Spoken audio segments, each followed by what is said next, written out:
everyone, this video tutorial is for the Thingamajig by KMGhandmade. The Thingamajig comes in 4 different patterns, so you make it with one template, but you can create 4 different patterns. So one of the patterns is a basket, so that's this one here. So you have a little basket, great for placing some pens in. As I was saying in the tutorial, I mentioned that you can use it for a teacher gift, you can use it for a student, you could put candy in here, your sewing clips, anything you want. There's tons of uses for this. You can even make this into a little basket and put some soaps in it and give it as a gift basket with some soaps. So that's the basket. You then have the wall hanging or the ornament, so perfect for adding a little gift or a little tag onto your gifts that you're giving. So that's another one. And then you have the crown. So the wall hanging is constructed the same as the ornament. I just wanted to mention that. That's why you only see one, and this is the ornament size here. The wall hanging is a little bit bigger.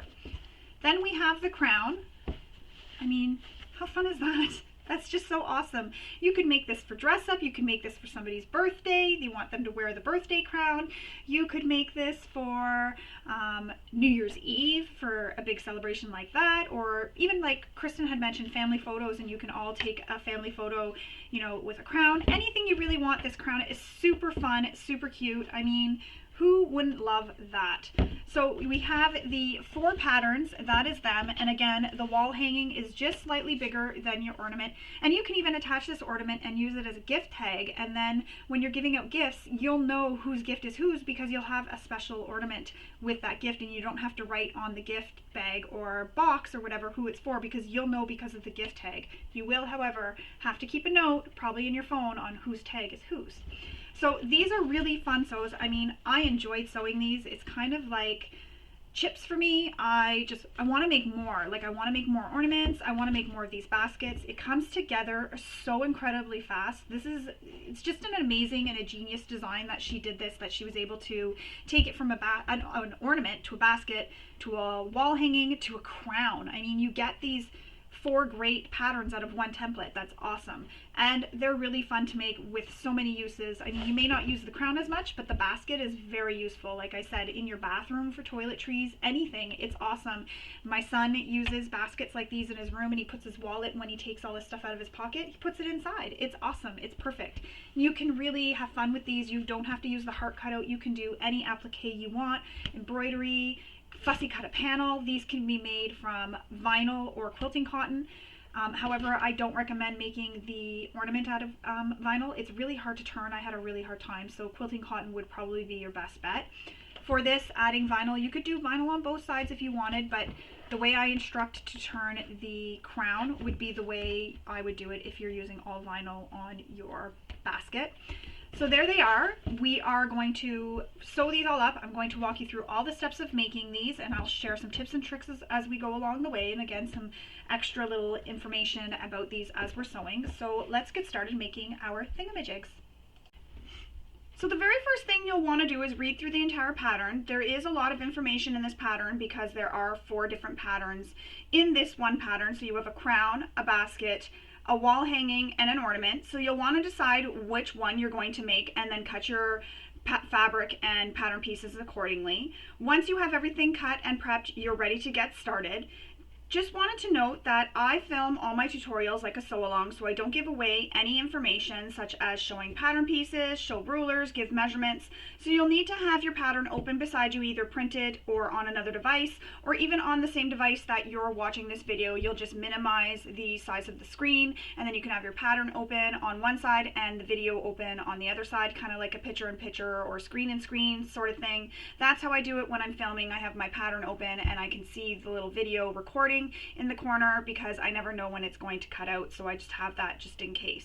So that's what you can do to help be able to use only one device, but you do need to have the pattern open beside you so that you can follow along, so you know what seam allowances are or what the measurements are, because sometimes it says you need to measure a certain distance down from the top or up from the bottom.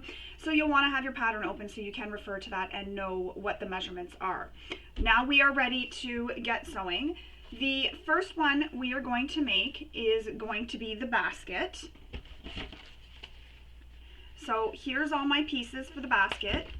I have all my exterior, my linings, And then I have my little accent applique pieces and everything ready to go. You'll notice I haven't attached my foam yet. That's because we need to attach our pieces for the heart cutout, the applique heart cutout. We need to attach our piece there, and then I'll attach the foam behind it. So I'm going to wait until I have that attached before I attach my foam. So for the applique pieces, you need your 2 crown pieces with your heart cutout. Now, excuse me, this pattern, you could really do any cutout you want here in the center. Anything that you want, you can get creative. You don't even need to do this little heart applique cutout. You can do, you know, some embroidery. You can do anything you want here. It's really your basket, your little make. Do what you want, have some fun with it, get really creative. That's what this is about, is to try and open up some creativity and create that, so that, you know, you can have some fun when you're making these. And they really are pretty quick sews. The video may make it look a little bit longer, but that's because I go into a lot of detail, but they really are quick sews. So now what I'm going to do is I'm going to put some double-sided tape just around the edge of my heart to help hold my little accent piece on. And these make great little gifts. You can fill them with candy or, you know, anything else, maybe some toiletries. Anything like that is great to put inside these, and people will really love them. And it has a nice wow factor, especially if you've done the applique or you've done some embroidery. You can make them for holidays, so, you know, Christmas, Easter, Valentine's Day, anything you want. Make great little teacher's gifts. They could put them on their desk and put their pens in. So many different ideas for these. So I'm just going to lay this over top of my heart, and some of my tape is showing, so I'm just going to tuck it behind.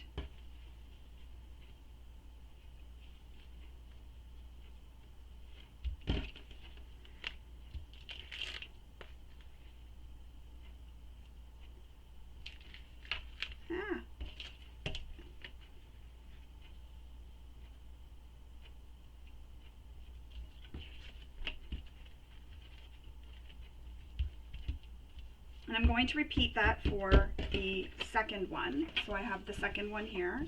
And you know what? I think instead I'm going to put the tape. I thought it'd be easier to put the tape along the other way, but it's going to be easier to put it along the edges here. On the wrong side. How many of you were saying wrong side, Michelle, when you saw me doing that?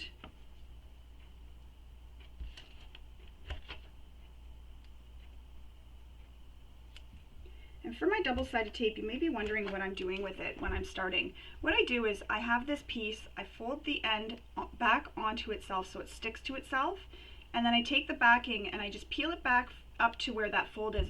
And that creates a little tab here. There's no tape on the end, and it creates a little tab so that when I go to pull the tape backing off, I'm not fighting with it because the tab is there. So it just helps lift it off. Really super easy.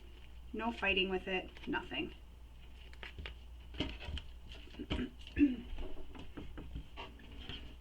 And now we're going to center this, which the tape is going to be seen.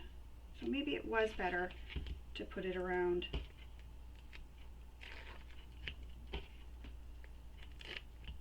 Maybe I'll just tape the tops.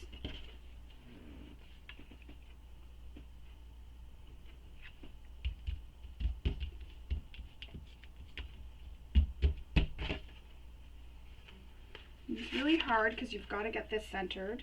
I might have cut my piece a little too small for my heart cutout.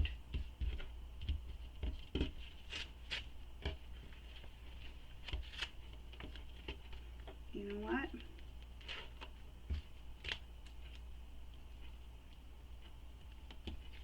I'm going to stick the tape to the heart. What a waste. So that's not working for me because no matter where I put it, my tape is too wide and it gets seen.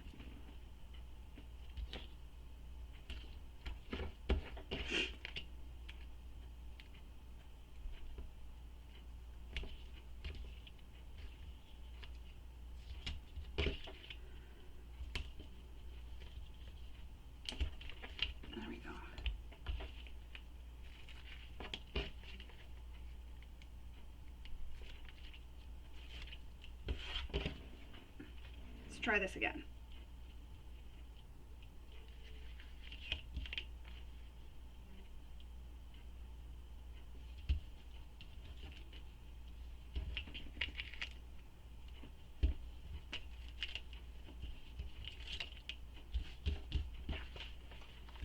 There we go. So now what you need to do is stitch around the entire heart. Now, don't backstitch unless you want to, but don't backstitch. Leave long tails at start and stop.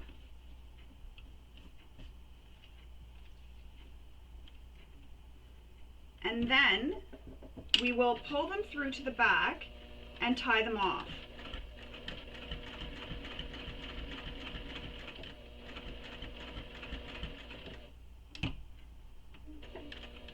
And when you're coming around the curves, what you'll do is you'll take one stitch, needle down, lift up your presser foot, pivot a little bit, and that's how you'll get around that corner. So needle down, lift your presser foot up, pivot a little bit, stitch, needle up, needle down, presser foot up, stitch, needle down, presser foot up, take a stitch.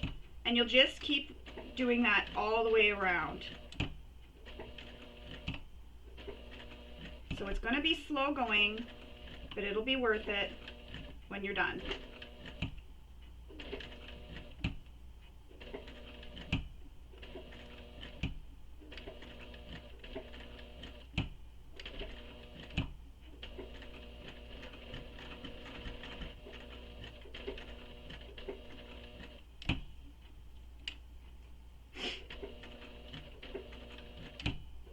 And again, you can really do anything you want here. Applique, you could cut, out a panel from one of your favorite panels, or fussy cut your fabric, because you could even do this out of quilting cotton. And then if you're doing it out of quilting cotton, you could just fussy cut that picture that you're wanting to showcase, and you just use quilting cotton, and you don't have to do this applique, this reverse applique here on your panel here. Really just have lots of fun with this. I'm excited to see what everybody makes and creates and what they do with their baskets and crowns and ornaments and wall hangings. Alright, so I'm coming back to where I started.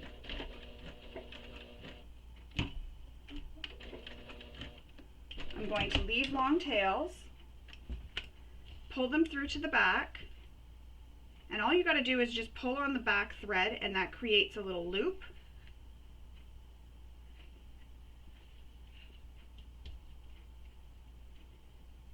Which is pulling the top thread or the front thread through. So now I put them in sets of 2, and I just tie them off. Another thing I do though is I try to cut my threads all the same length, because when they're different lengths I find it's a little bit harder to tie.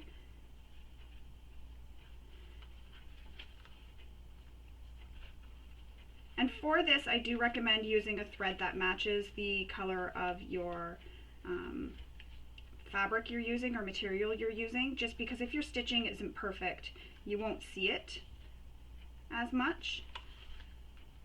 Especially if you're not 100% confident with your stitching. So I used a thread that blended just because I was a little bit worried, just in case I went a little wonky or went off, it wouldn't show as much. So that's how it looks. So now I'm going to do the second one. So same thing. I like to start with the heart down at the bottom corner here.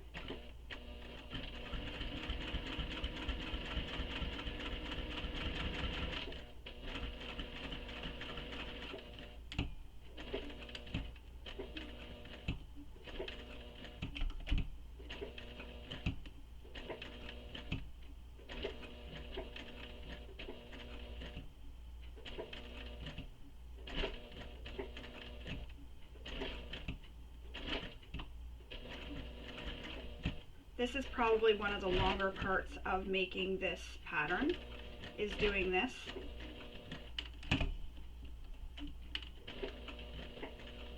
But I mean, look at how pretty that looks. It's so worth it.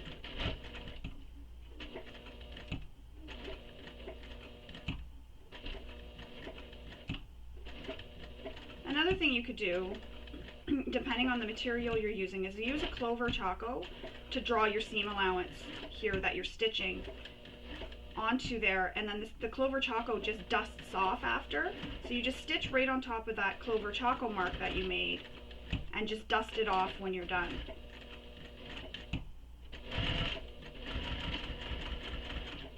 And now I'm back to where I started. Leave long tails, cut them, pull them through to the back. So all I do is I give my back thread a little pull, and it creates the loop for the front thread to come up, which is a little bit harder to see because I am using threads that match.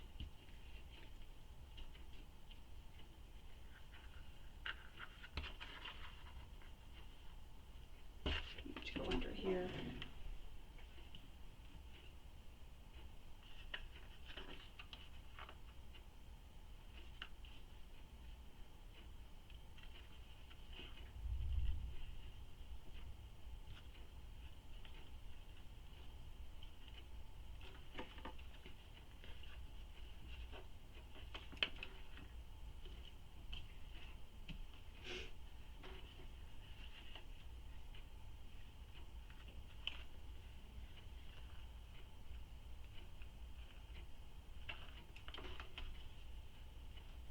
Not as easy to see with this thread.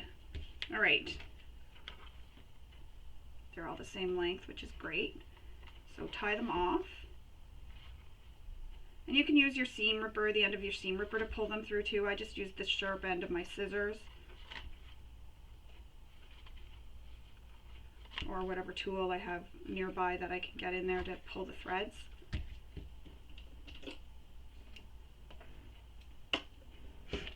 And there we have it. Both our hearts are appliqued. Now, I'm using a sew-in foam, and I need to attach my sew-in foam excuse me, to my panel. And normally I would use a glue stick. So I would put a glue stick and I would put glue all around the sides, and then I would put this down, and because it's a vinyl, I would put something heavy on top of this overnight and leave them dry. But for this purpose of the video, I'm just going to use a little bit of double-sided tape.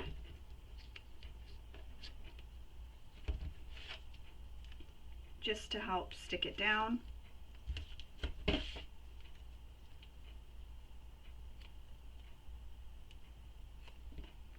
So double-sided tape is like my best friend. My best sewing friend.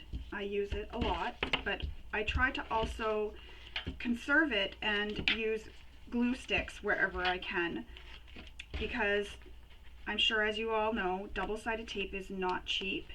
I do buy it on Amazon, so it is a little bit cheaper, but I go through it quite quickly, so I like to save it for when I really need it and use glue where I can.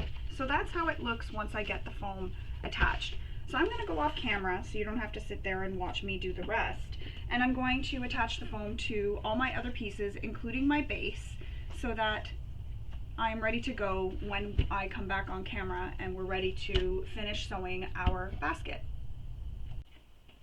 Alright, so I've attached my foam to all the pieces that require foam. As I said, I used just some double-sided tape to hold it in place for now, so that's how it looks with the foam.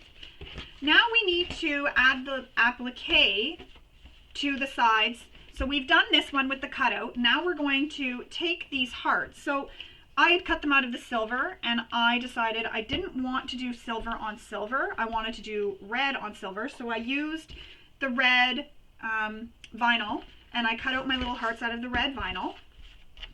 So what we need to do now, I'm just going to move some of these things out of my way here, what I'm not using. There we go. What we need to do now is take this and center it on our panel. And you can do this, two things you can do. You can put this here inside that heart, just so that it's going to be at the same position everywhere on the basket.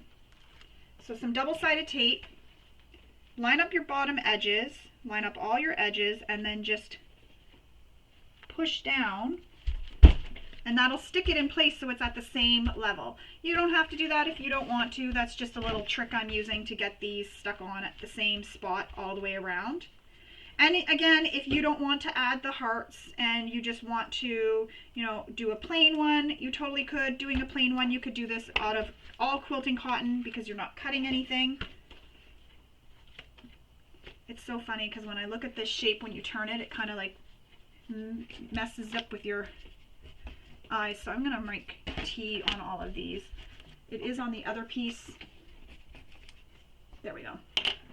All right, so same thing. I'm going to line up my bottom, make sure my top is lined up and my sides, and then just push it down and done. Put this one off to the side. Excuse me. So now we need to stitch this heart down. And for this, I'm going to switch my thread to a thread that matches because, again, not that I'm not confident in my sewing, but just in case I make any slight mistakes, it won't show up as much. And because the underside is not being seen, you can just use even a white thread underneath in your bobbin because it's not being seen, it's just going to be stitched there, so you don't have to use your colored thread. That's just something I do. I leave it as a white thread underneath.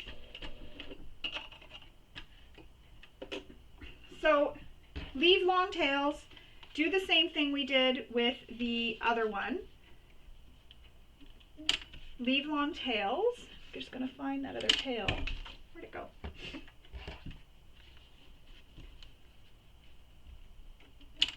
Start stitching and don't backstitch. And same thing as we did for when we attached the reverse applique. You're doing the same thing, stitching all the way around, and you can stop, lift your presser foot up, pivot a bit.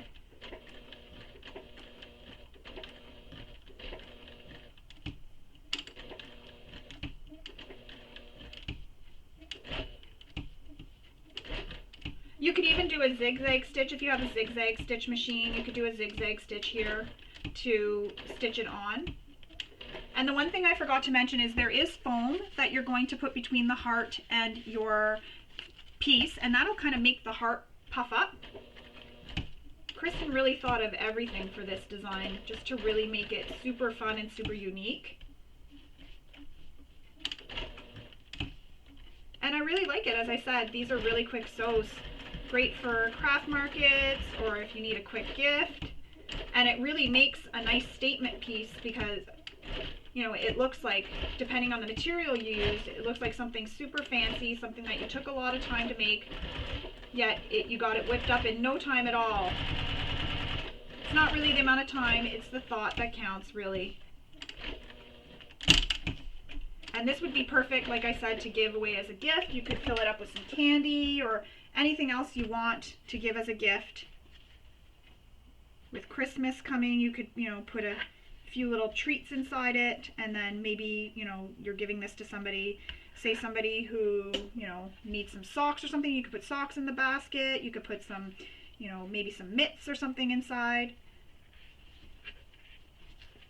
Fill it with some gift cards. Maybe some toiletries, just a few ideas. Or you can make this for students, and if you have a student that's going to college or university, you can make this so that they could have it on their desk, and you could fill it with some school supplies, so some pens, erasers, things like that they're going to need for school.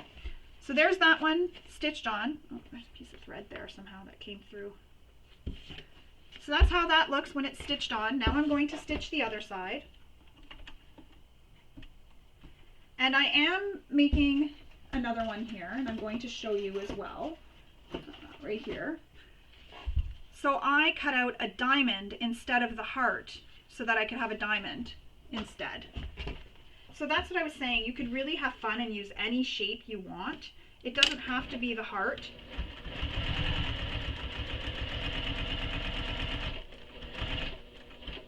Kristen made these so that it's all for your creativity. Have fun with it. She just really wanted to inspire creativity. And I really think these are going to do that. And if you're saying, you know, you're not having a time where you're feeling like you've lost your sojo, these would be great little projects to do, because it's a quick reward, a quick sew I mean, which is an instant reward, because you're not waiting, you know, a few days to finish something. You just finish it within, you know, an hour, 20 minutes, and you're done. And it would make you feel like you've gotten something accomplished in a very short period of time.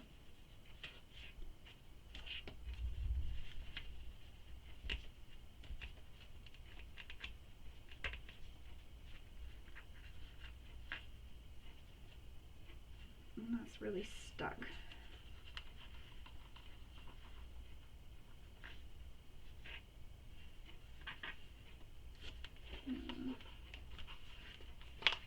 I accidentally backstitched, so I've got to undo it a little bit. There we go.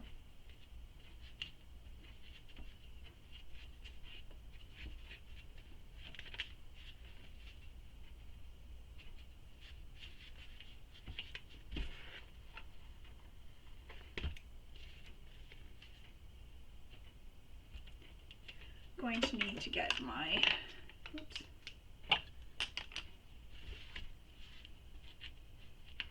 So I had to unpick a couple of stitches because I accidentally backstitched. It's just a really bad habit, or not bad habit, I guess good habit.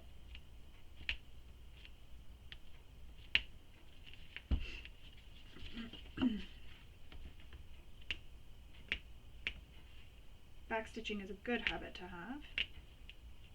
Not when you're trying to do this though. And if at any point you feel like the video is taking too long and you don't want to sit and watch it all, by all means, definitely speed through it. Fast forward the parts you don't want to watch.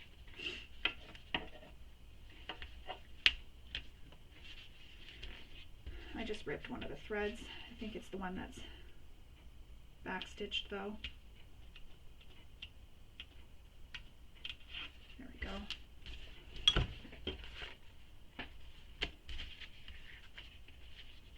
So tie your threads together. I'm going to add a little dot of glue here because I did, even though I backstitched, I broke a thread. And I don't want it to come undone.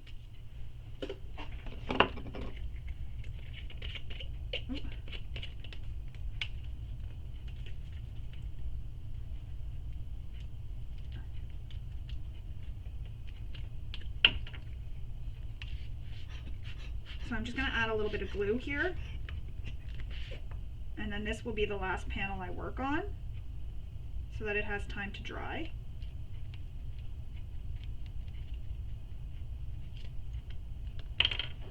My glue lid. There we go. So now they're both done. That's how they both look. And then the reverse applique. Aren't those pretty? I think these are so pretty. So now we're going to move on to continuing to making the basket. So the basket is a little bit different for how it's assembled than your ornament or anything else, which I will show you how to do the ornament. So we need our lining pieces, and I have decided to use, because I'm doing red and silver or gray, I've decided to cut 2 of my lining in red and 2 of my lining in silver. So my one that I just appliqued on top, I'm going to make those with the red panels. So clip it all together, all the way around.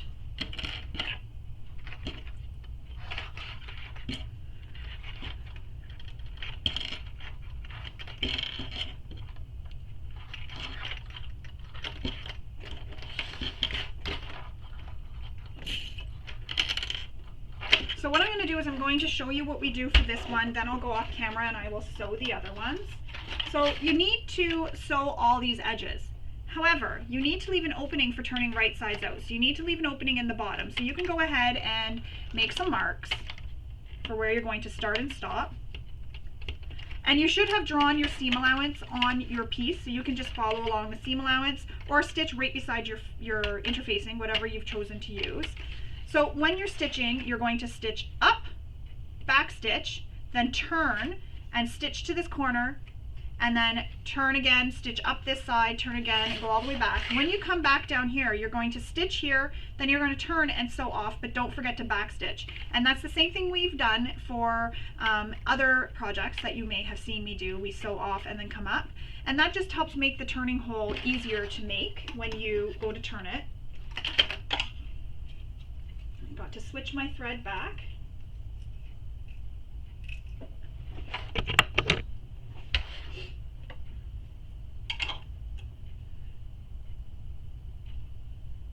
So I like to use a thread that blends with the colors I'm using for seams, because if your seams have a lot of stress on them or anything, you won't really notice it as much when you're using the same color thread. Also, changing your stitch length will help. Sometimes if you find when you turn it right side out, those seams, you see the threads a lot. So use a shorter stitch length. That'll help. Not too short, because you don't want it to be too short where it sort of makes it so you can just tear it apart. And you can even go over the seam a second time, and that helps as well.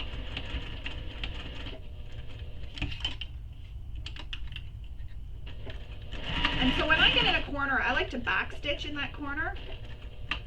I just find it helps when we're turning it right sides out, when you're poking those corners out. It just helps add that extra strength in the corner.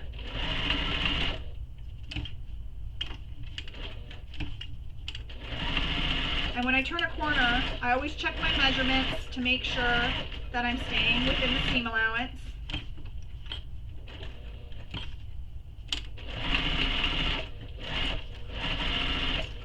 And I find backstitching on the corners, on this pattern especially, is really helpful, because you have a lot of corners you're going to be poking out, and you really want to help add that strength there, but also it helps them poke out a little bit nicer, I find, too. Now I'm back at the end where I started.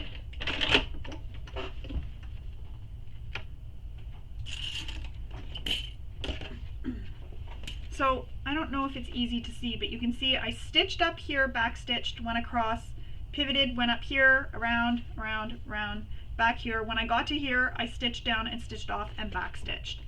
Now we need to trim these corners. Careful not to trim your stitches. And be careful not to cut where that opening is either. So once I have my corners trimmed just like that, I like to trim the excess off as well before the corner. So you can just trim your seam allowance down if you want.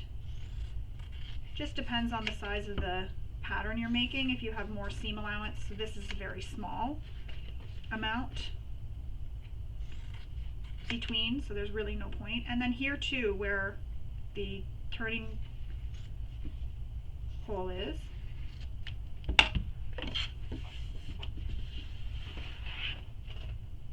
half of it landed on the floor, half of it went in the garbage. So that's how it looks once I've trimmed all my seams down.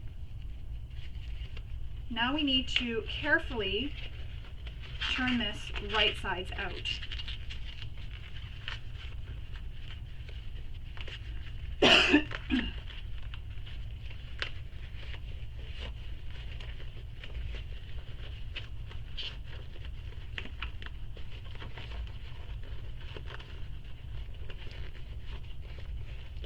You'll want to really be careful choosing materials, because some materials can make this a little bit more difficult to turn right sides out. So if you have a stiffer faux leather or vinyl or whatever that you're using, it will make it a little bit more difficult to turn right sides out. Not impossible, but just more difficult. You may want to leave, say, the whole bottom open and then turn it under at the seam allowance and stitch it that way. That way there you have the whole bottom to open to turn through.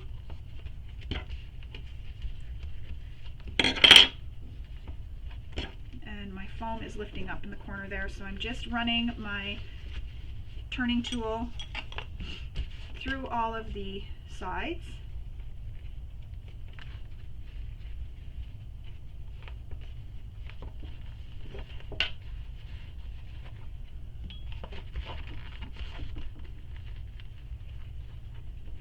And then you can use a bit of double-sided tape here if you want to help hold this in place, the bottom edge. But before I do that, I'm going to take this to my iron and press it carefully. And while I'm doing that, I'm actually going to sew the last 3 panels, because it's sewn the same way, and the bottom panel as well. And with the bottom, same thing, you leave an opening, you just sew around, all around. So I'm going to go do that, and then I'll come back and we will continue on. And I'm also going to sew a couple of other ones I have, because if you're making, for example, the, where is it?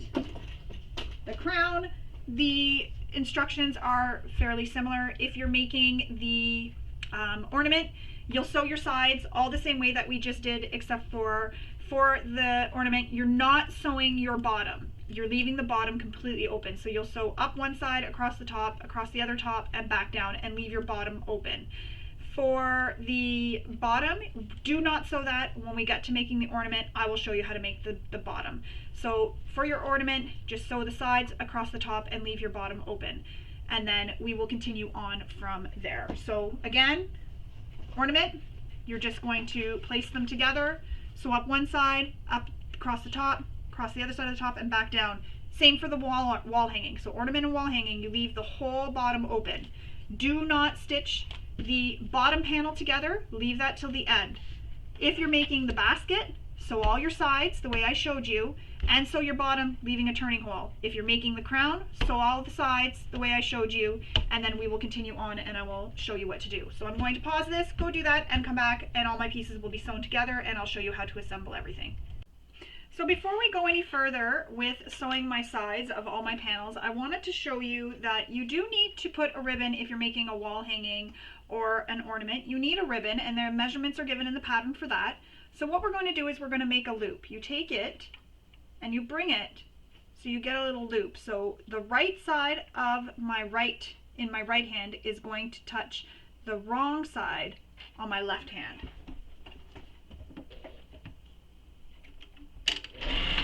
And I'm just stitching it together. Oops. Now we need to take this and pin this at the top of our ornament, so the very top, and I'm just going to stitch it in place.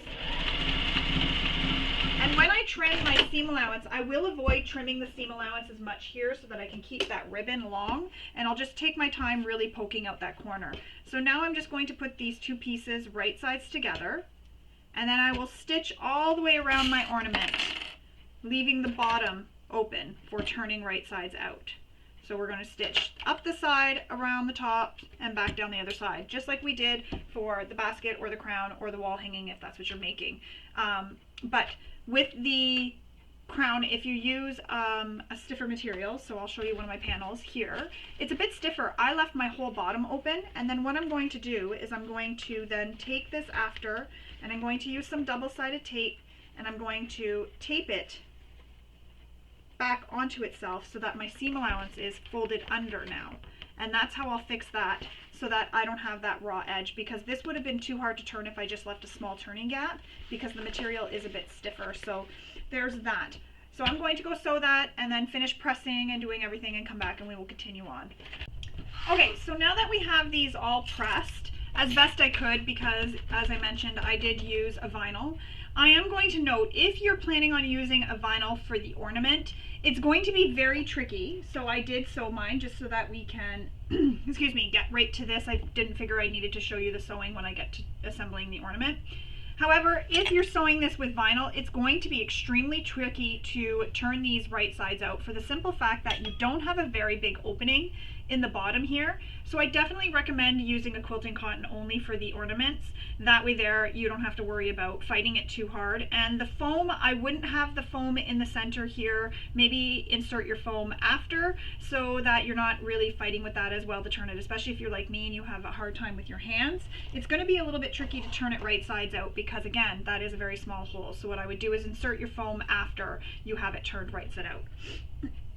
Excuse me. So now we have these, and as you can see, I've already clipped the bottom of my bottom panel. I've clipped that seam, but we have this seam that we have to turn under on this bottom part of our basket. So because I'm using a vinyl, I can't press that one side. So what I like to do is use a little bit of double-sided tape on the first part, So right onto the vinyl, I'll put the double-sided tape on the wrong side of the vinyl, right at the top of that turning gap. And then what I do is I just take it and I push it under at the seam allowance, which is really easy to see where the seam allowance is because when we sewed off the sides, if you remember, that created that little opening, making it really easy and nice and straight for turning that under. Now I'm going to press with my fingers, press my lining, and I'm going to use double-sided tape again to hold the lining to the exterior.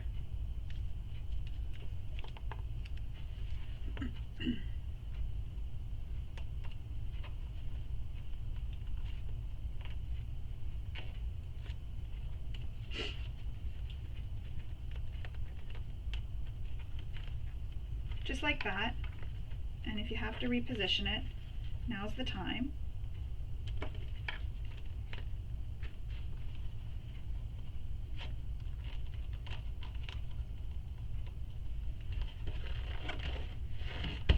And then I take a couple clips, clip them along the bottom edge just to hold that bottom edge in place. And then I add some clips around, again, just to help hold everything in place. Just like that. Now, for the side panels, I already have 3 of them completed. You are going to top stitch, just if you're making the basket.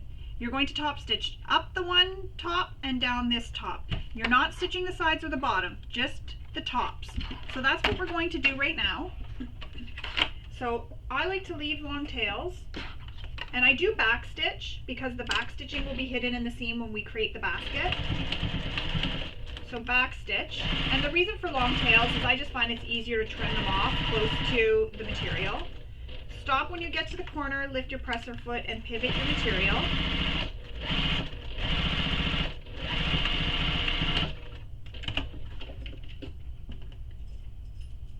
Cut your threads.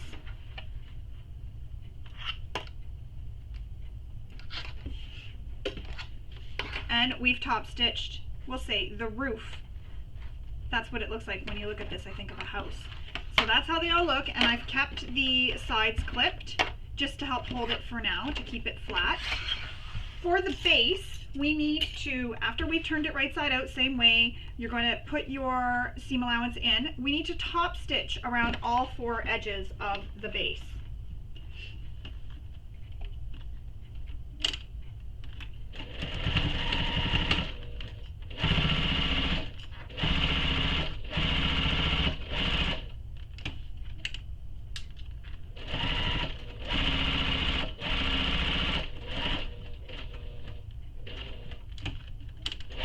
And this is where you may want to definitely use a coordinating thread because you will see these stitches later. They may be hidden, but there's a good chance you'll see them because when we assemble the basket.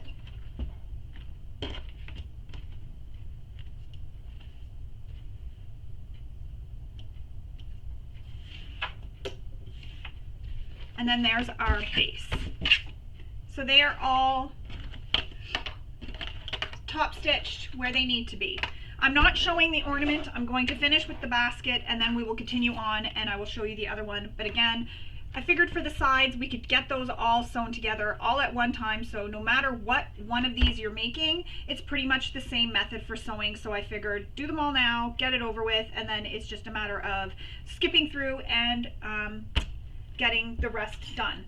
So now we need to take the exterior base,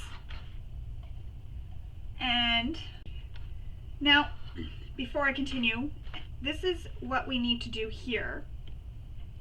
I have some that have reverse applique and applique. I want them to be on different sides of my crown, or of my basket or crown, whatever you're making. I want it to be so that they are different, and it's also important because of the way I did my linings.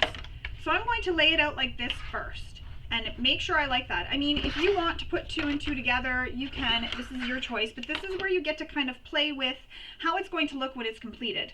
Now, what we're going to do is take one of our exterior pieces, the sides, and take our base. So I'm just going to move these over here a little bit, but keeping them in the order I want them. And we need to place these so they are lining sides together, like this. So place them lining sides together and clip along the bottom, just like that. So centered along the bottom. Now we're going to top stitch this edge here.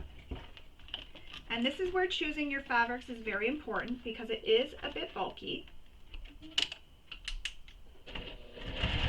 So back stitch really good there at your start and stop. You really want this basket to hold together.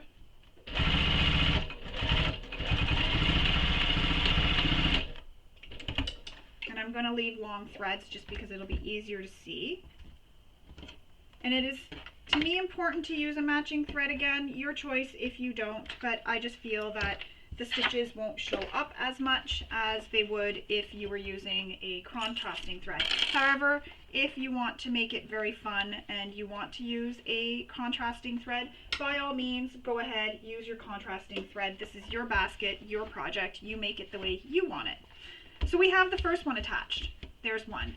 And you'll notice that that creates a little like lip on the outside, which will help it stand up too, because you'll have those little edges for it to kind of like kickstand it, I guess, so to speak. So now we need to attach a second side. So I know I started with the applique side, so I'm going to grab this one, and I know it needs to go beside.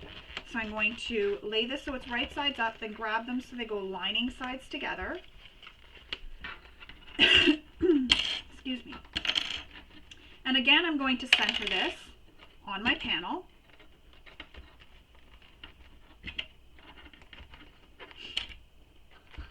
All the way across, pinning it. And now I'm going to top stitch this one as well.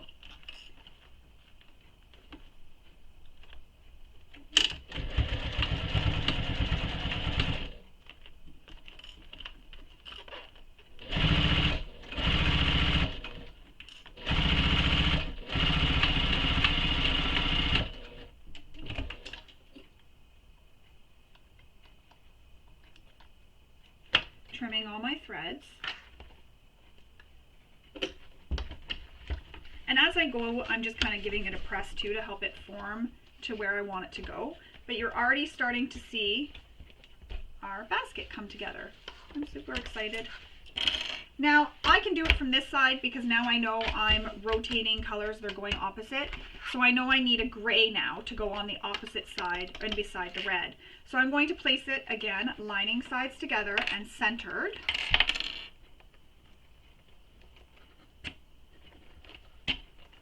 I think cutting this pattern out probably takes longer than the actual sewing it. So now we're going to top stitch that. Obviously my tutorials make them look like they go a little bit longer because I am not just making one of this one, I'm making 3 of them. And with all the information I give too. So never be afraid of my tutorials just because you see the length of the time. You also need to remember that I am filming it so that any beginner can sew along and as a sew along. And that I do give a lot of information, so I'm really explaining things. So never be afraid of the videos if you see any videos, not even mine, anybody's videos for how long it is, because I know when we're filming tutorials, we're really explaining ourselves and we're showing things and going into a lot of detail and talking so that you can really understand, and we don't want you to feel lost while you're sewing and get frustrated or confused. So now I'm attaching my final one. And that's another reason why I do a lot that I can off camera, where you don't need to sit and watch me do it, because then it saves a little bit of time on the video too. So as you can see, I'm kind of bulky now. I'm getting to an area where it's really bulky because I'm trying to get under that one and over that one, and it doesn't want to play nice.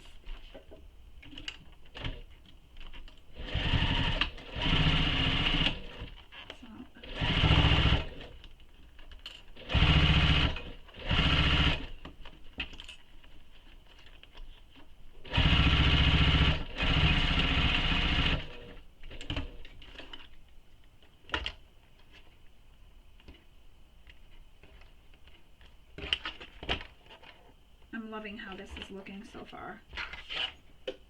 And again, that's why I was saying use a thread that matches, because the bottom doesn't look quite as pretty as I would like it to normally look, but given how we're constructing this, that's why it's good. And it kind of looks like just double stitching, so it almost looks like a different top stitching. So now we need to take this, because if this was the wall or ornament, this is how it would look right now, but it's not, and it's kind of constructed a little bit different too, so that's another thing. But this is what it looks like. I mean, if you wanted, you could put this out as, you know, on the table, and you could have it like a big mat for, say, if you're having a dinner party. You could even leave this like this and have it as your centerpiece and put your pot or your bowl or whatever on it, and you could use some of the Insul Bright or that kind of insulated fleece that helps with the heat. So you could even use this. This would look really cute as, like, you know, something in the middle of your table as a little extra decoration. I know Kristen doesn't have it as that, but just an extra if you want to stop here and you want to do that. And you can even have it so that it would be this way, so you wouldn't see the bottom. So sew these opposite, and then you'd have no seam here as well. You wouldn't see this. This would be what you see on your lining. Anyways, just a thought. So now we need to clip our sides together. So I'm taking off those clips I have on the sides here, because I kept them clipped just to help keep it pressed. So you have a side, bring the sides up to each other and line up your points, and then pin the rest of the way.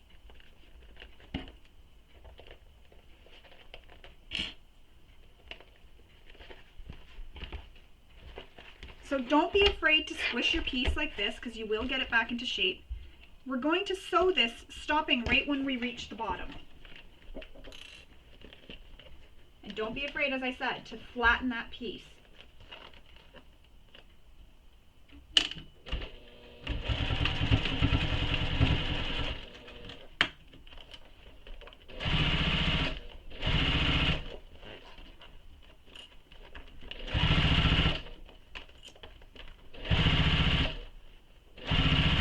Get to the bottom, I'm just going to make sure there's nothing in my way. I'm going to back stitch,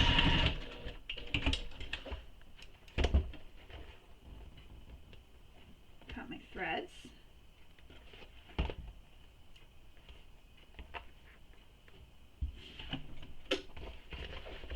and there is one panel attached to each other. So I have one side. Now I need to clip another side. So bring up the next side, line up this side corner here. You can even check and make sure your tops line up. Pin it all the way down. And again, flatten this out as much as you can and get it under your presser foot and stitch down the side, getting as close to the bottom as you can.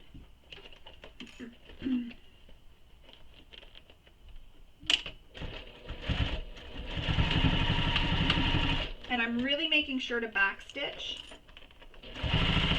just because I don't want the top to come apart, and back stitching at the bottom as well. If you have a humper jumper, that could be a helpful little tool for right now when you're at this bottom here. But that's why I sew towards the bottom rather than from the bottom up, because I can get even closer to the bottom when I do that. So there's another side. Now we have this last panel to attach. So same thing, you just keep going around, attaching the panels, bring up the sides, match up the side here, pin it, and sew using the seam allowance given in the pattern.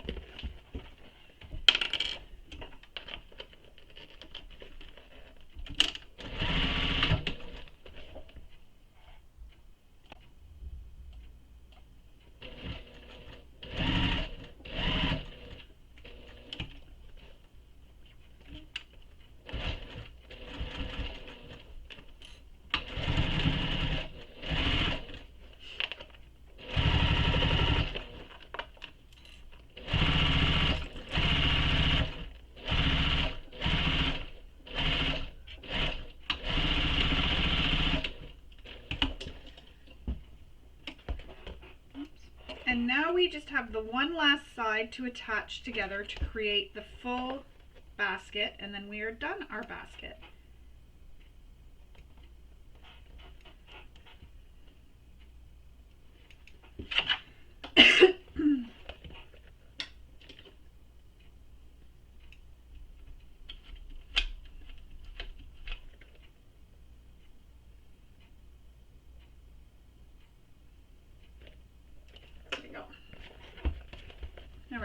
couldn't find it for a second where it was.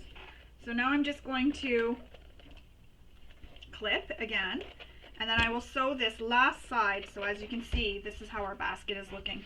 And if you're using quilting cotton, you can go ahead and press it after, but I'm not, so I'm just going to have to press it with my hands.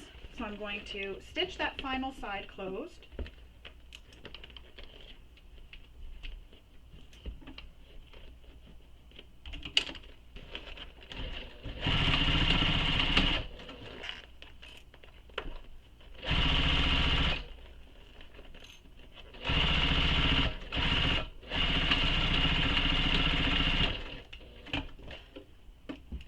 And as I mentioned, I'm really making sure to pay extra special attention to back stitching so that the stitches don't come undone over time. And that's another reason why I like to use a matching thread, so you don't see that as much. So just kind of give it a little press, and there is your basket all completed. Buddy wants to see it. You could put your clips in it. You could do anything you want with this. This is a great little project. So many uses. So you have your applique and then your reverse applique. You could zigzag stitch this on. You could zigzag stitch this on. You could fussy cut some material, use a panel so that you can make this all out of quilting cotton. If you fussy cut, then you still have the accent piece here. But there's your basket. Now, moving on to finishing our crown. So we had all these pieces here that we had already sewn, but Kristen goes into detail about making the crown and why you don't just take the pattern pieces and print them larger. And she gives the reason as, remember in The Princess Bride, the crown is high. So this is where you print it at the same size as you print the basket pieces at. But then you're going to need spacers to be able to fit this all around your head. So you're going to take your head measurement, and that's the measurement you're going to use. And then you need to figure out with these across how much you need for your spacers between. So Kristen has all the math laid out for you in the pattern. Having it written down, it'll be easier to understand and see, but you need to take your measurement, minus your measurement off what your finished pieces are, and then you'll know what your spacers are. And depending on the size of your head or the size of the head for the person you're making this for, say you're making it for a smaller child, you may not need to use 4 spacers, you may only need to use 2, or you may only need to use 1 spacer. So you'll want to figure that all out before you get sewing this all so that you can see how it'll all fit together. So I have my spacers. So there is one of my spacers, and I'm not going to use grommets for this. I'm going to sew this exactly as we sewed it for the basket, so that it's just really simple, quick, easy. Anybody who has this, you don't need the hardware, you can make these. So the spacers are sewn the same way as we sewed the crown pieces itself.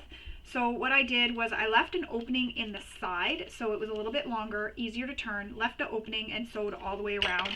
And then I pressed my panel where the opening is, I pressed it under, same way as we're going to actually do for this and as we did for the basket. For this one though, we left the bottom open completely. What I'm going to do is turn this so it is completely under by the seam allowance. And normally I would use some double-sided tape here. However, I'm not going to for this one because I am stitching the bottom to close everything up, because we're not stitching the bottom to anything. So we're actually going to top stitch the bottom and the top of this one. So the same way we did for the basket, how we top stitched that top, we're going to top stitch the top of this one.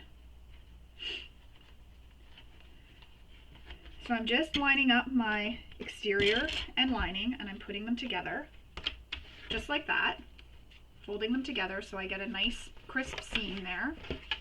And then I will top stitch this top edge here, these 2 sides. I'm going to turn it over. So top stitch the 2 top pieces, leaving the sides unstitched, but I'm going to top stitch also on the bottom, and that'll close up the turning gap here at the bottom. So I'm going to go do that finish turning these all right side out, and sew these all together and turn them right side out. Not turn these right side out, sorry, turn the openings under. Sew all these, turn them right sides out, and then I'll come back and they'll all be pressed and ready to go, and we'll top stitch, and then we will continue on. So I'm going to go do that. This is the crown, and I'll come back and we will assemble our crown.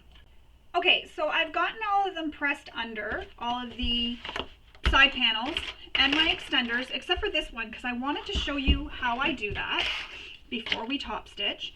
So it's the same thing as we did for the basket, the exact same thing. When you're pressing under the edges here, I put a piece of double-sided tape on the wrong side of my vinyl. And I will admit, this vinyl here, I don't recommend using it for this. It is really difficult to turn these. Extremely difficult, because it's such a small piece.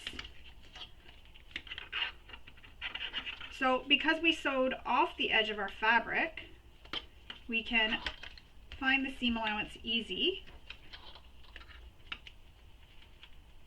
Stick it down, just like that. And you can add a clip to help hold it for now, because sometimes the double-sided tape doesn't hold. And then we need to turn our lining piece so that the seam allowance is turned under. Same thing as we did for the basket. Grab a piece of double-sided tape. As I mentioned, it is a lot of double-sided tape that we use, but I promise it truly is worth it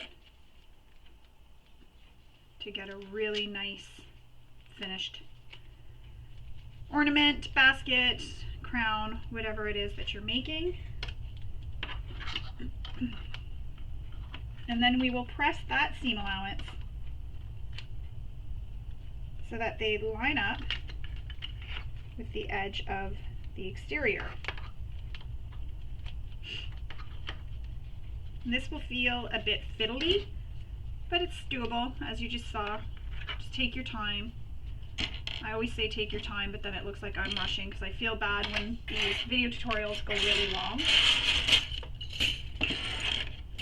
But I guess it's good that there's a speed button or fast forward. So there's my finished pieces, the spacers, which you get that and figure out your measurement when you make your crown pieces, your side panels.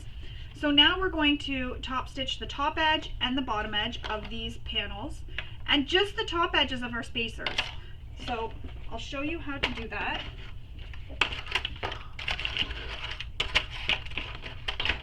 And then I'll go off camera and I'll sew the other ones, just so that you're not sitting there watching me.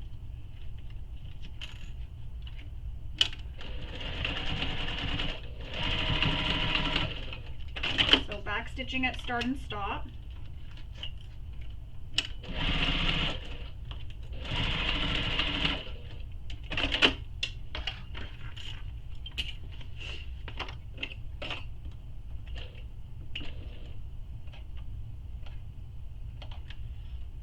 I should have left long threads for the other ones, but I didn't.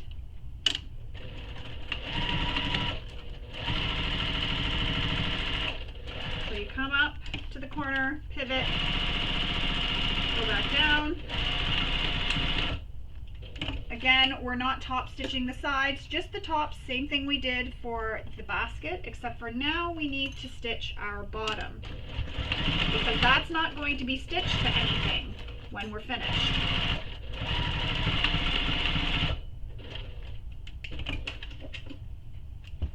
You can clip all your threads.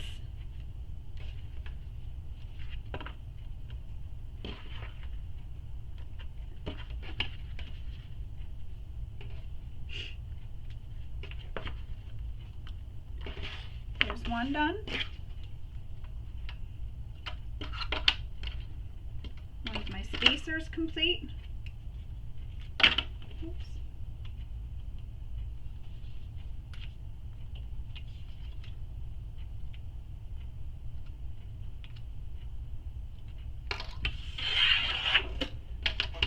And I'm leaving the sides here pinned on these on the spacers, just because I don't want the side where my tape is to come undone. But then we're going to, once I get all the other sides completed, we're going to stick these so they are lining sides together, and we're going to alternate between main panel, spacer, main panel, spacer, main panel. And it'll end up being bigger than our basket here, but big enough to fit around your head. So I'm going to go off camera. I'm going to top stitch the rest of the panels just on the tops and the bottoms, and we'll come back and then we will assemble our crown. Alright, so I've top stitched the top and bottom edges of my spacers and my main pieces. Now it's time to assemble our crown. This is where you can make some choices on how you want to assemble it. So you can do as we did for the basket, sew these pieces so that they are right sides together all the way around. So you would alternate between a spacer and a main panel, or your crown panel. Or you could rivet this if you prefer.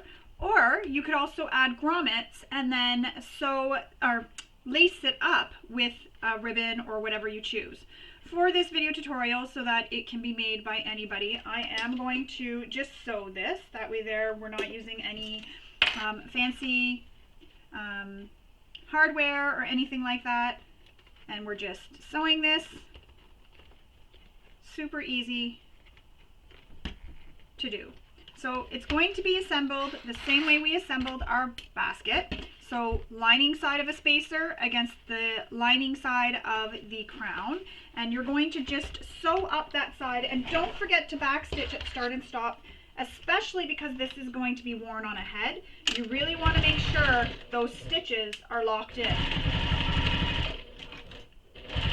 So very important to use a thread that matches the color of your material so that it blends in.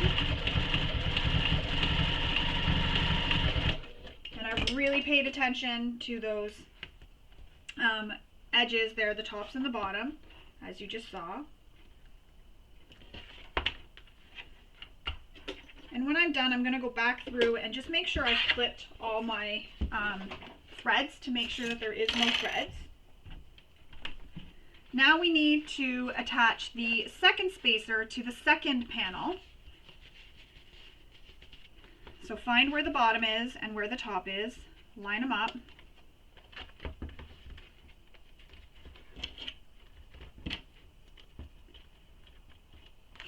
And then we will sew from the bottom going all the way up, or from on this side. I'm going to start on this side so I can see where my spacer is.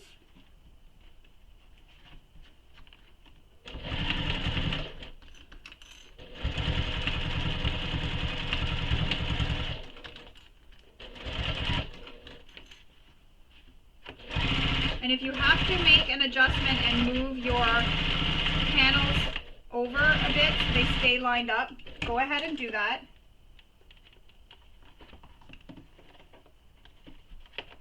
Almost need like a few extra hands here sometimes. So there's the second one. So see, it's all coming together. We're going to have the spacers that's going to make this fit around our head. Now we need to add another spacer to the panel, so it'll be again panel, spacer, panel. So add another spacer, so lining side against the lining side, and sew it. And I'm just going to keep doing that on camera, lining side against lining side, alternating spacer with the panels. Don't be afraid to move things out of your way that may be in your way. Don't forget to back stitch as well. Especially this one, because it's going to be pulled on and off ahead. So you really want to make sure that's stitched really well there.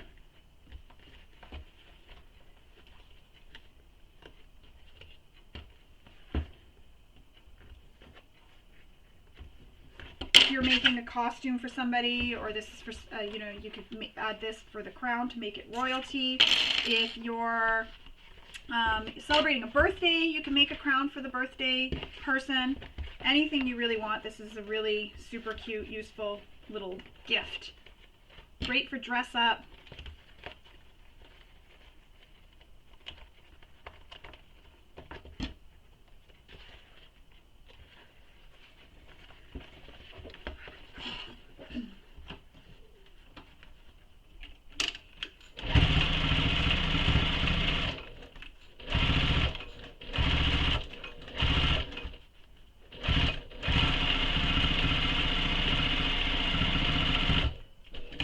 my spacers aren't going all the way to the top, I'm still back stitching where the top of the spacer is, just to really make sure that holds, but I'm also stitching after that up to the top of the panel, just to keep the top stitching going up there.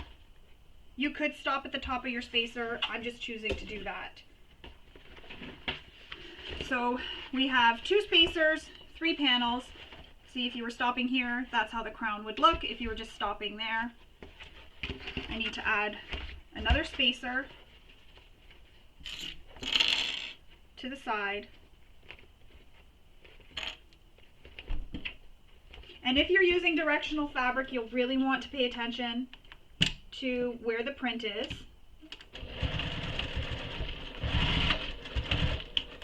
You don't want anything upside down. And that's for your spacers is what I'm talking about if you're using a directional print on those. Because obviously you're going to know where the top and the bottom is of this panel.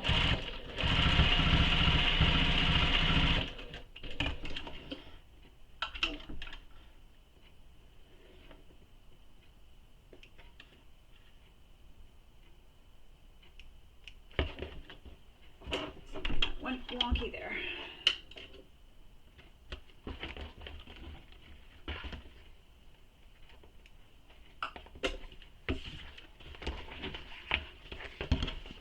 The last panel, and then we'll have to attach the last spacer to the panel. I don't know about you, but I'm enjoying making this.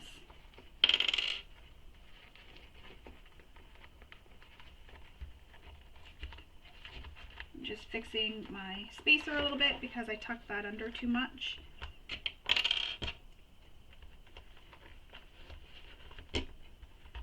And as you'll see, some of my edges, like you can see the lining a little bit. That's okay. It kind of gives it a little bit of a decorative purpose on the side. Kind of adds a little bit of character. I could have went with a yellow and really hid so that you wouldn't see anything.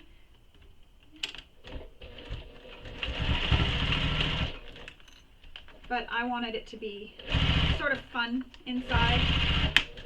Well, I guess depending on what you consider fun. But that's the nice thing with this. Depending on your fabrics, it could be super fun, super cute, whatever you want. This could be good for New Year's celebrations. You can make a bunch of hats for New Year's. The last spacer is being attached now.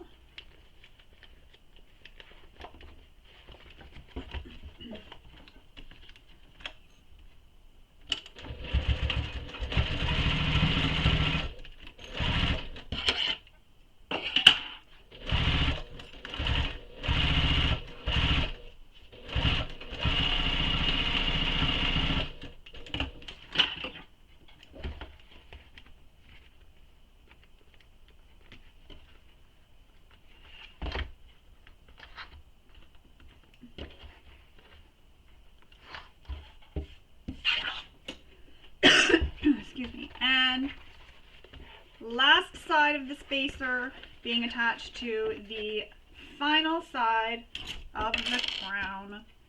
Woohoo!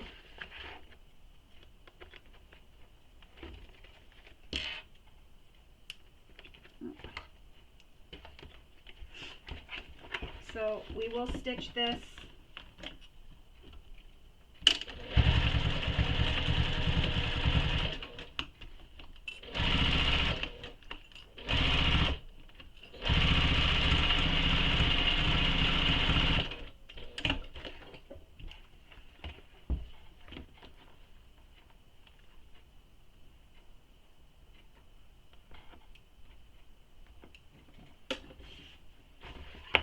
And I'm pretty sure, yep, I ran out of bobbin thread. Perfect timing, right when I was on my last stitch. How perfect is that? And then there's your crown. I'm going to see if it fits me.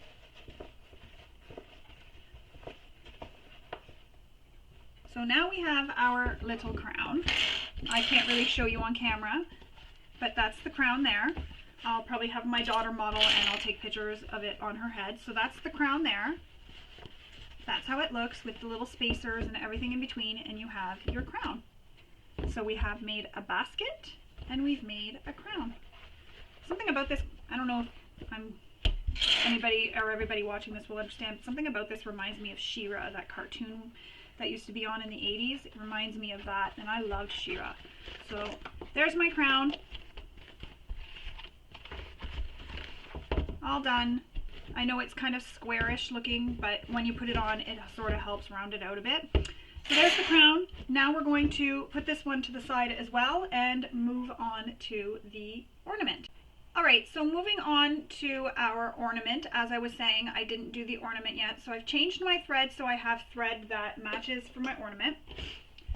We've already stitched the sides together, so up the side, across the top, and down the other side, and then we've turned them right sides out. Now we need to top stitch the sides and the top. So we'll just stitch around the entire thing. You could even stitch that opening closed at the bottom if you want. It's your choice.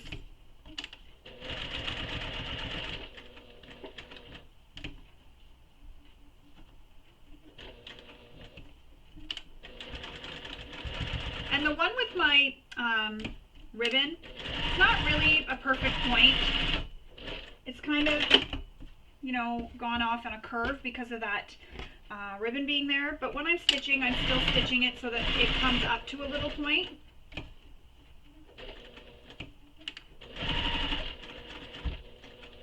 Oops.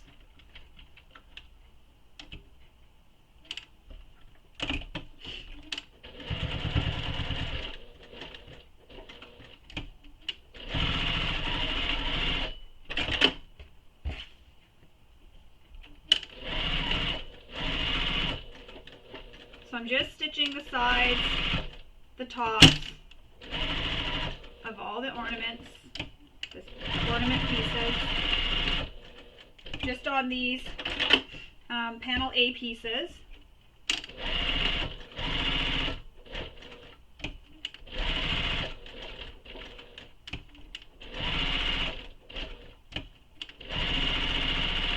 And the wall ornament and the ornament are constructed the exact same way. That's why I'm not making two of them, because they're constructed the exact same way. It's just one's bigger. So same construction. If you're making the wall ornament, you'll follow this part of the video for the wall ornament.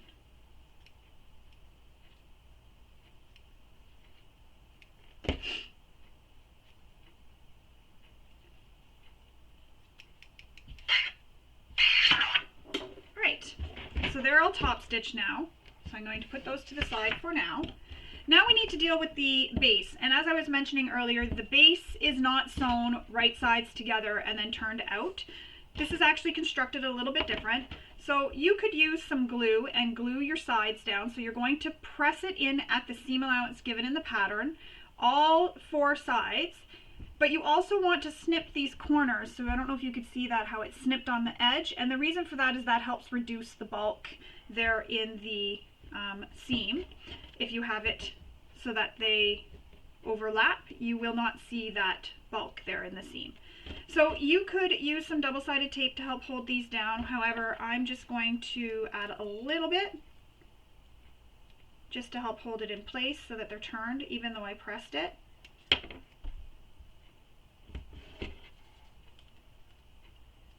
And then once we get them all pressed,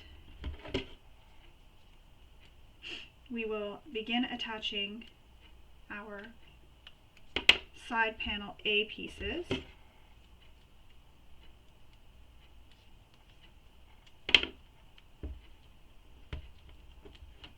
These are like potato chips to me, this pattern and the rest of the patterns in this holiday 4-pack.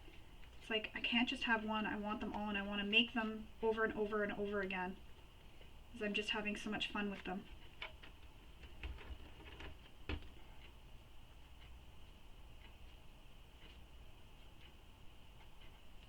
Alright, so that's how that looks once it's all pressed in.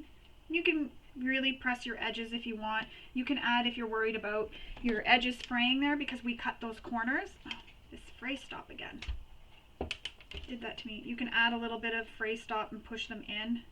That'll just make sure that your corners never fray on you. I don't know, extra security feature, I guess you could call it, just to make sure. Now, we need to add some double-sided tape again along the edge of each of these panels.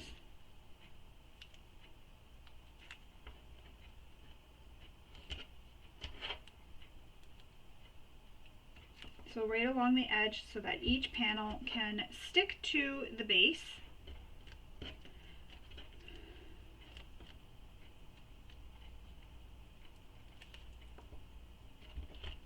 All right, so this is my exterior piece. I did these all the same because I just wanted my ornament to look the same on both sides, so no matter which way it's hanging, you'll see it on both sides. Those did not land in the garbage like I wanted them to. So now you will take an ornament, an A panel, and you will put it at the seam allowance. Line it up just like that. Make sure it's centered on your panel, so you're lining it up and centering it on the panel like that. All the way around. And you'll know where the seam allowance is because that's where you folded your panel up to, the bottom panel. And now it's looking like that. And you want them all centered, so just make sure everything's centered. And when you flip it over, you can make your adjustments as you go, but that's how it looks. How cute is that? Oh my gosh. That's so cute. Now we need to attach our lining piece to cover up this.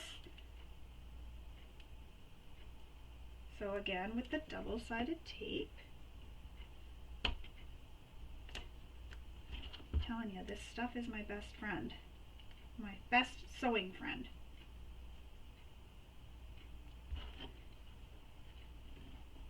I use so much of this.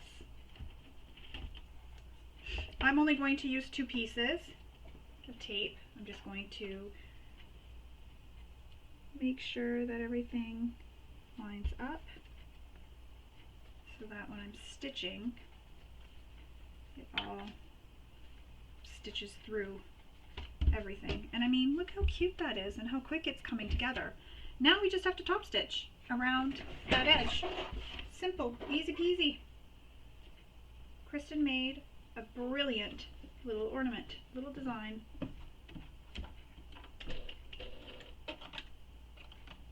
Like I said, I think it takes longer to cut these all out than it does to stitch them.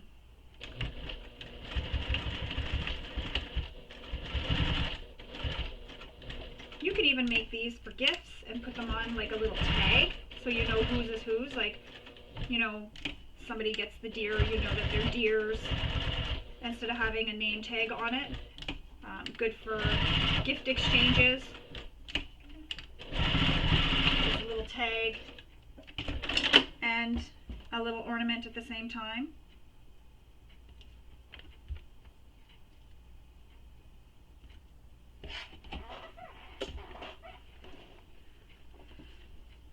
And there you have it.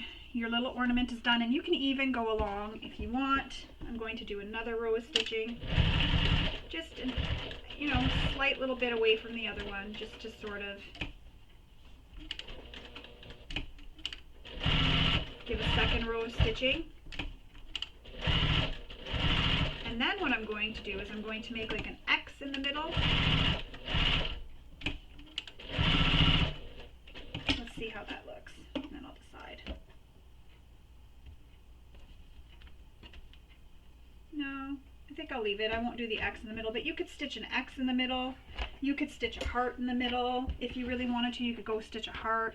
You could, you know, stitch the X if you want. Whatever you want in the middle. I just did 2 rows of stitching, which I really like. I think it looks really pretty, just like that. That's going to be gorgeous hanging on my tree. Great for a little extra add-on gift. And the way you make the ornament is the exact same way you're going to make your wall hanging. So there you have it. All 3 projects complete, which would be 4 because this would be like the wall hanging if you wanted to make a wall hanging. There's your 3 projects complete. I hope you enjoyed sewing along with me. When you're finished your projects, don't forget to take lots of pictures and share them on social media, including in the KMG Bag Makers group on Facebook. And also use the hashtags given in the pattern so we can find all your beautiful thingamajigs. So your thingamajig basket, thingamajig crown, thingamajig ornament, or wall hanging, and we can all admire them with you. I hope you enjoyed sewing along with me and maybe picked up a few tips and tricks along the way. I'm looking forward to seeing all your thingamajigs when you are complete and you post them on social media. Once again, thank you for sewing along with me, and I hope you all have a wonderful day. Bye.